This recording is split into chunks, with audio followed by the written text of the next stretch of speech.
দুপুরবেলা এত গরমের মধ্যে আমরা কোথায় যাচ্ছি? তো হ্যালো বন্ধুরা, সবাই কেমন আছো?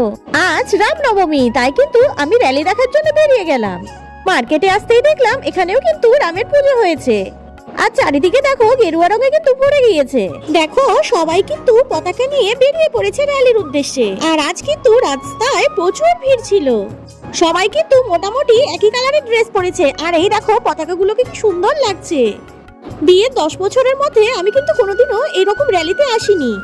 তাই আজ হঠাৎ বড়মশাই বলে উঠলো, চলো তোমাকে ঘুরিয়ে নিয়ে আসি।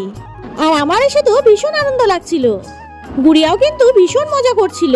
তারপর কিন্তু আমরা এখান থেকে আবার চলে গেলাম ভেনাস মোড়ের দিকে। আর বন্ধুরা, এখানে এত ভিড় ছিল যে বাইক নিয়ে ঠিক মতন ঢোকাই যাচ্ছিল না। আর তারপর কিন্তু দেখা পেলাম এই ছোট্ট রামলালার। ছোট বড় সবাই কিন্তু মেতে উঠেছিল এই উৎসবে। হাজার হোক রামলালার জন্মদিন বলে কথা। তারপর কিন্তু একজন এসে এই কপালে এই শ্রীরাম লেখাটা লিখে দিল। আর আমাদের কিন্তু ভীষণ ভালো লাগছিল। এই দেখো আমাদের দুজনকে কেমন লাগছে তোমরা কিন্তু জানিও সবাই। পুণ্যার্থীদের জন্য কিন্তু জল, ফল এবং অনেক ধরনের কোল্ড ড্রিঙ্কস সবকিছু কিন্তু বিনামূল্যে খাওয়াচ্ছিল রাস্তায় রাস্তায়। তারপরে কিন্তু সেখান থেকে আমরা চলে আসলাম বাসন্তী ঠাকুর দেখার জন্য, কারণ আজকে নবমীর পুজো ছিল। তো ভিডিওগুলো কেমন লাগলো তোমরা কিন্তু সবাই জানিও। টাটা বন্ধুরা।